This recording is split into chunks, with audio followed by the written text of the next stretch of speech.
Salve, meus queridos, tudo em paz? Você está acompanhando a série Provérbios para a Vida. Nela nós estudamos um capítulo do livro de Provérbios por dia na busca dos princípios que nos conduzem a uma vida verdadeiramente abundante, centrada no propósito de Deus e com dinheiro no final do mês para conquistar os sonhos que estão no seu coração. Eu sou Cadu Bacelar, planejador financeiro CFP. Você está na minha casa para a leitura de Provérbios, capítulo 13. O filho sábio acolhe a instrução do pai, mas o zombador não ouve repreensão. Do fruto de sua boca, o homem desfruta coisas boas, mas o que os infiéis desejam é violência. Quem guarda a sua boca, guarda a sua vida, mas quem fala demais acaba se arruinando. O preguiçoso deseja e nada consegue, mas os desejos do diligente são amplamente satisfeitos. Os justos odeiam o que é falso, mas os ímpios trazem vergonha e desgraça. A retidão protege o homem íntegro, mas a impiedade derruba o pecador. Alguns fingem que são ricos e nada têm, outros fingem que são pobres e têm grande riqueza. As riquezas de um homem servem de resgate para a sua vida, mas o pobre nunca recebe ameaças. A luz dos justos resplandece esplendidamente, mas a lâmpada dos ímpios apaga-se. O orgulho só gera discussões, mas a sabedoria está com os que tomam conselhos. O dinheiro ganho com desonestidade diminuirá, mas quem o ajunta aos poucos terá cada vez mais. A esperança que se retarda deixa o coração doente, mas o anseio satisfeito é árvore de vida. Quem zomba da instrução pagará por ela, mas aquele que respeita o mandamento será recompensado. O ensino dos sábios é fonte de vida e afasta o homem das armadilhas da morte. O bom entendimento conquista favor, mas o caminho do infiel é áspero. Todo homem prudente age com base no conhecimento, mas o tolo expõe a sua insensatez. O mensageiro ímpio cai em dificuldade, mas o enviado digno de confiança traz a cura. Quem despreza a disciplina cai na pobreza e na vergonha, mas quem acolhe a repreensão recebe tratamento honroso. O anseio satisfeito agrada a alma, mas o tolo detesta afastar-se do mal. Aquele que anda com os sábios será cada vez mais sábio, mas o companheiro dos tolos acabará mal. O infortúnio persegue o pecador, mas a prosperidade é a recompensa do justo. O homem bom deixa a herança para os filhos de seus filhos, mas a riqueza do pecador é armazenada para os justos. A lavoura do pobre produz alimento com fartura, mas por falta de justiça ele o perde. Quem se nega a castigar seu filho não o ama. Quem o ama não hesita em discipliná-lo. O justo come até satisfazer o apetite, mas os ímpios permanecem famintos. Já no versículo 1, nós temos um aprendizado sobre honrar pai e mãe, que é um dos mandamentos que foram dados por Deus. O texto diz que o filho sábio acolhe a instrução do pai. Talvez não exista forma maior de honrar alguém do que você ouvir essa pessoa e acolher a instrução dessa pessoa, principalmente quando se fala de pai e mãe. E fica claro, por que essa instrução do pai é tão importante quando nós vamos lá para o versículo 24, que diz o seguinte: quem se nega a castigar seu filho não o ama. Então a repreensão do pai é uma demonstração de amor pelo filho.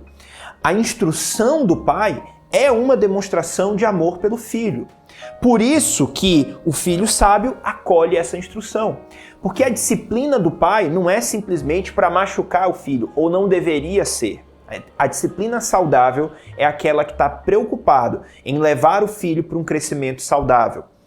E, portanto, se tem uma forma que nós temos de avaliar se alguém é sábio, um dos indicadores de alguém que é sábio é ver a forma como essa pessoa trata os seus pais. Se ele honra os seus pais, já é um bom caminho, já é um bom indicativo de que essa pessoa é sábia. Os versículos 2 e 3 nos trazem mais um aprendizado importante, ressaltando a questão da comunicação, que é algo tão trabalhado ao longo do livro de Provérbios. Ele fala aqui, do fruto de sua boca, o homem desfruta coisas boas. Então, tenha zelo por aquilo que você fala, que as suas palavras sejam palavras de edificação, de crescimento para os outros e para si mesmo. E quando a gente fala para os outros, o texto seguinte, o versículo seguinte mostra que quem guarda a sua boca, guarda a sua vida, mas quem fala demais acaba se arruinando. Então tenha cuidado com as palavras que estão saindo dos seus lábios para que elas não te levem para a ruína. Seguindo para o versículo 4, nós temos mais uma referência à diligência, que eu vou deixar o card aqui no canto, tá? Ele diz que os desejos do diligente são amplamente satisfeitos. E contrapondo a esse diligente, ele fala que o preguiçoso deseja e nada consegue. É simples. O preguiçoso deseja, enquanto que o diligente vai lá e faz. E tendo essas características de diligência, ele é responsável pelos seus resultados, ele é responsável em se tornar expert, em romper as suas próprias limitações, os seus próprios paradigmas e entregar algo de excelência, acima do que lhe foi requerido. Isso também é uma característica do diligente. Portanto, quando ele coloca a mão na massa, o resultado aparece e os desejos do seu coração são satisfeitos. Aqui é um exemplo dessa frase célebre que quase todo vídeo eu começo falando isso, né? Sobrar dinheiro no final do mês para conquistar os seus sonhos, os desejos que estão no seu coração. É isso aqui. Os desejos do diligente são amplamente satisfeitos. Agora note o que a gente tem nos versículos 5 e 6. A gente tem a presença de outras leis universais do dinheiro. No versículo 5, os justos odeiam o que é falso. Justiça, uma das leis. No versículo 6, a retidão, honestidade, protege o homem íntegro, integridade. Então nós temos 3 leis e o anterior 4 leis somando com a diligência. O que a gente percebe disso aqui? É que essas leis elas estão conectadas e que todas elas precisam estar em perfeito funcionamento para que nós estejamos desfrutando de uma vida verdadeiramente abundante e centrada na vontade, no propósito de Deus. Olha que interessante que nós temos no versículo 23 lá na frente. Ele fala o seguinte: a lavoura do pobre produz alimento com fartura.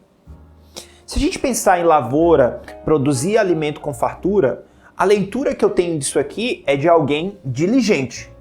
Mas aí é incoerente eu pensar na diligência que conduz com que os desejos do coração sejam satisfeitos e com pobreza. Então, teoricamente, o desejo daquela pessoa seria pobreza. Mas quando a gente termina de ler o versículo, fica evidente o porquê da pobreza. Mas, por falta de justiça, ele o perde. Então aqui, uma lei universal está sendo cumprida, a diligência. Ele está trabalhando e produzindo com fartura, sendo produtivo. Mas quando ele quebra a lei da justiça, ele acaba colocando tudo aquilo que estava nas suas mãos a perder. É o caso de pessoas que às vezes conseguem gerar muito dinheiro, mas parece que o dinheiro escorre entre os dedos. Então, o princípio da diligência pode até estar sendo colocado em prática, mas se outros princípios não estiverem acompanhando, isso não produz uma vida verdadeiramente abundante. Agora me acompanha com atenção nos versículos 7 e 8. O 7 começa dizendo o seguinte, alguns fingem que são ricos e nada têm. Isso fala muito sobre aquilo que nós conversamos em dias anteriores, sobre viver de aparências. E eu não quero entrar muito nessa seara, porque o que me deixou mais intrigado foi a parte 2 do versículo, que ele fala, outros fingem que são pobres e têm grande riqueza. E eu fiquei me perguntando, por que alguém fingiria ser pobre tendo grande riqueza? E eu cheguei a algumas conclusões. A primeira delas reflete um coração tomado pela ganância. Um coração que está tão apegado naquilo que tem, no patrimônio que construiu, que é incapaz de repartir com o próximo. Então, é melhor eu ter uma aparência de pobreza, que aí ninguém vem me pedir nada. Essa foi a primeira conclusão. A segunda conclusão, ainda nessa linha de um coração ganancioso, são pessoas que valorizam tanto aquilo que têm, que acabam não usufruindo dessas coisas. Pessoas que Tudo que recebem, elas querem investir para o futuro. E esquecem de que existe uma balança aqui, que sempre que eu invisto no futuro, eu estou abrindo mão de padrão de vida no presente. Então, quando essa balança está desequilibrada, ela denota um sentimento ligeiramente ou muito ganancioso no coração, onde as riquezas, onde esse patrimônio assume uma posição maior do que deveria nas nossas vidas. Então, essas duas linhas estão trabalhando com um coração ganancioso. Mas seguindo a leitura do texto, outra coisa me chamou a atenção. Ele fala aqui no versículo 8 que as riquezas de um homem servem de resgate para a sua vida, mas o pobre nunca recebe ameaças. Então, ao passo de que esse camarada que é rico, mas que procura ter uma aparência de pobreza, pode sinalizar um coração ganancioso, ele também pode, de alguma forma, sinalizar um coração sábio, que simplesmente decidiu ter um padrão de vida mais simples para não receber ameaças. Então, o que eu tiro de tudo isso? Que nós precisamos pedir sabedoria e discernimento a Deus para ver se as nossas escolhas do dia a dia são frutos de um coração sábio, de um coração que tem Deus no trono, ou são frutos, estão ali escondendo um coração doente, ferido, que precisa ser cuidado. O versículo 10 traz mais uma vez a lei universal do dinheiro de buscar mentores. A sabedoria está com aqueles que tomam conselhos. Então, busque mentores. Agora, olha que interessante no versículo 11. Ele fala o seguinte: o dinheiro ganho com desonestidade diminuirá. Então, aqui a gente tem o ponto negativo. Mas quem o ajunta aos poucos terá cada vez mais. E aqui o contraponto positivo. Mas me chamou a atenção porque a gente está falando de um lado desonestidade e do outro a velocidade de ganhar dinheiro. Aqui desonestidade diz respeito a caráter e a velocidade talvez a diligência, o ser responsável ali em trabalhar e tudo mais. Eu não consegui enxergar num primeiro momento um contraponto direto, mas depois eu lembrei do que nós vimos dias passados, que falava sobre buscar fantasias, É tolo aquele que busca enriquecer com fantasias. E aí, essas fantasias, por vezes, estão em esquemas de enriquecimento rápido, como, por exemplo, pirâmides financeiras. E aí, esse contraponto começa a fazer mais sentido. Porque, de um lado, nós temos pessoas desonestas, quebrando a lei da honestidade, buscando enriquecimento rápido através de meios ilícitos, sendo contraposto por pessoas que diligentemente estão trabalhando dia após dia e conquistando aos poucos. Eu lembrei também, uma outra coisa que eu queria comentar, foi de um comentário do Érico Rocha, que trabalha com lançamentos de produtos digitais, e ele fala que existem 3 tipos de pessoas. Existe a tartaruga, existe a lebre e existe o avestruz. Que não tem problema você ser tartaruga ou lebre, o problema está no avestruz. Como assim, Cadu? A tartaruga é aquela pessoa que vai devagar e sempre. Ela tem um destino e ela vai avançando devagarzinho. Existem pessoas com essa característica. Existem pessoas que são como a lebre. Ela tem um objetivo e vai mais rápido. Mas infelizmente existem pessoas como as avestruzes, que diante de uma dificuldade enterram a cabeça na areia e simplesmente param de avançar. Então, mesmo que você esteja ajuntando aos poucos, mesmo que você esteja sendo uma tartaruga nessa jornada, não tem problema. O grande problema é você se tornar um avestruz e, diante das dificuldades, enterrar a cabeça na areia. Agora, o versículo 12, ele é um versículo sensacional. Ele diz o seguinte: a esperança que se retarda deixa o coração doente, mas o anseio satisfeito é árvore de vida. E na hora que eu li esse versículo hoje, eu lembrei de um livro que eu tenho e que ele tem um capítulo só para falar sobre esse versículo, O livro é esse aqui, Salomão, deixa eu ver aqui para pegar o foco, Salomão, o homem mais rico que já existiu, do Stephen Scott. E ele traz uma definição de esperança, A esperança adiada deixa o coração doente, mas o anseio satisfeito é a árvore de vida. E eu queria ler essa definição que ele traz. Esperança é uma crença bem fundamentada e segura de que uma visão, uma meta, um desejo, uma promessa, um objetivo será concretizada dentro de uma quantidade específica de tempo. Então, essa questão da esperança, ela é muito forte, porque ela está relacionada com fé. Mas não com a esperança de esperar, mas com a esperança de esperançar, de almejar, de buscar, e caminha lado a lado com a visão de futuro. Então a esperança, ela é um combustível para levar você em direção à visão. E tem uma coisa que ele fala nesse capítulo, né, que eu lembro, que me chamou muita atenção, é de que cada passo que você dá na jornada renova as tuas forças para dar o passo seguinte, né? Aumenta a tua esperança, te dá mais combustível. Mas aí, o que seria essa esperança adiada, essa esperança que se retarda? Ele tem uma frase que me chamou a atenção, eu quero ler com vocês. Se falharmos em dar os passos e cumprir as tarefas que nos levarão ao nosso objetivo, a esperança é adiada. Esse é o ponto. Quando essa esperança, quando nós deixamos de fazer aquilo que é preciso ser feito, a nossa energia mental, a nossa energia emocional começa a ser desgastada. A gente vai ficando sem combustível para avançar. Portanto, quando você traçar um objetivo, siga de forma diligente e responsável, dando um passo de cada vez, mas sempre avançando. Inclusive, o versículo 19 traz as consequências de ter esse anseio satisfeito. Ele usa a mesma expressão.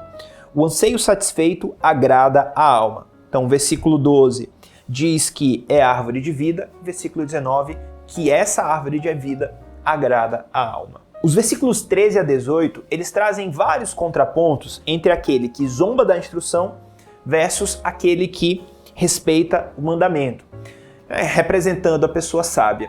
Você pode ver com calma cada um desses contrapontos depois. Mas eu quero ressaltar um desses versículos, que é o versículo 15. Ele fala o seguinte: o bom entendimento conquista favor, mas o caminho do infiel é áspero. Aquele que é sábio, ele acaba tendo o favor das pessoas que estão ao seu redor. Ele acaba sendo admirado, ele acaba tendo estima dessas pessoas. E isso torna a nossa jornada de vida muito mais suave. É muito mais fácil, eu diria que é praticamente imprescindível que você esteja cercado de pessoas para atingir os teus objetivos. Enquanto que aquele que é infiel, aquele que zomba da instrução, que é insensato e tudo mais, como dizem esses textos, ele tem uma trajetória áspera de vida, porque ele não tem essa admiração das pessoas, porque ele acaba trilhando uma jornada sozinho, e essa jornada se torna muito mais difícil. Para a gente finalizar, eu quero comentar o versículo 22. Ele fala o seguinte: o homem bom deixa herança para os filhos dos seus filhos. Pensa comigo. Os filhos dos meus filhos são os meus netos. Essa é a primeira informação importante.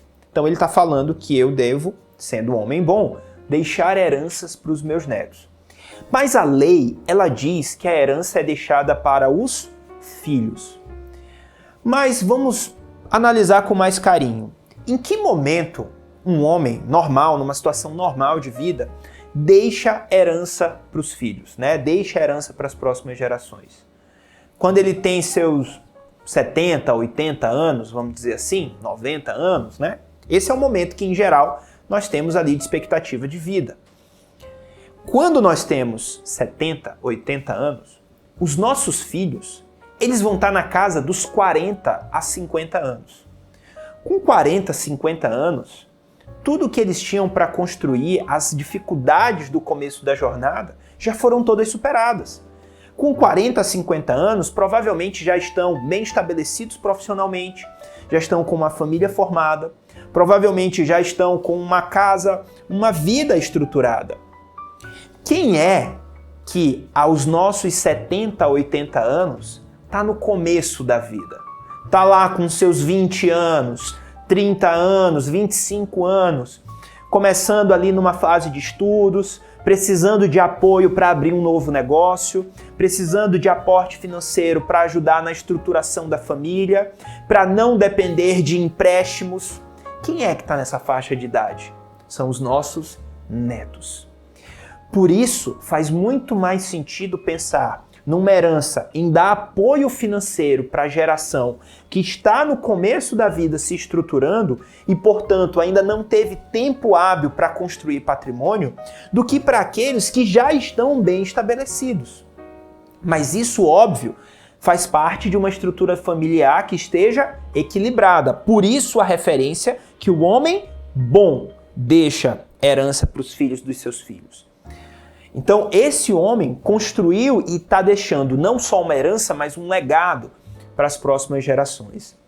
Eu costumo dizer, e a forma que eu encontrei de fazer isso de uma forma saudável, é criar um fundo de investimento familiar, onde a família, vamos dizer, o patriarca, vou dizer que eu estou lá com meus 60 anos e eu tenho um neto com 20 anos.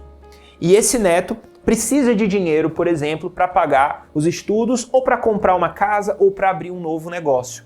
O natural é ele ir pedir dinheiro emprestado para o banco. Mas qual é a forma saudável que eu encontrei disso? Sem que ele vire escravo, porque a Bíblia diz que quem toma emprestado é escravo de quem empresta. Sem que ele vire escravo das instituições bancárias. É que ele tome emprestado de mim, que com 60, 70 anos já tive muito tempo para construir esse patrimônio e tenho um patrimônio sólido. E ele vai pagar isso com juros para quem? Para mim, para a própria família. Porque no final das contas, ele está pagando juros para quem? Para ele mesmo. Porque essa herança vai ser passada, a gestão desse patrimônio familiar vai ser passada para os filhos, que vai ser passada para os netos e assim sucessivamente. Então essa é uma forma saudável de construir um patrimônio familiar e de deixar heranças para o momento que os netos mais precisam, tá? Isso não é uma coisa simples de ser executada e que vai levar pelo menos 2 gerações para acontecer. Mas talvez, se você tomar a decisão de começar agora, mesmo com um fundo pequeno, os seus netos já comecem a colher frutos da sua atitude bondosa, de você se comportar como um homem bom. E assim nós chegamos ao final de mais um capítulo, do devocional de mais um capítulo de Provérbios. E eu quero saber o que Deus falou ao seu coração, o que mais te chamou a atenção. Ficou alguma dúvida? Comenta aqui embaixo, vai ser muito bom interagir com você. Seja aqui no YouTube ou seja nas demais redes sociais. Eu estou no Instagram com @CaduBacelar e estou no Facebook com Cadu Bacelar Finanças, tá? Lembra, o pacotinho básico do YouTube, se inscreve no canal, ativa o sininho de notificações e deixa o teu joinha, tá? Essa é uma forma que você tem de me abençoar, de me ajudar. Então, se esse conteúdo é importante para você, faça isso e compartilhe com os seus amigos, Vamos fazer uma corrente do bem com esse conteúdo. Deus te abençoe, um forte abraço e a gente se encontra amanhã.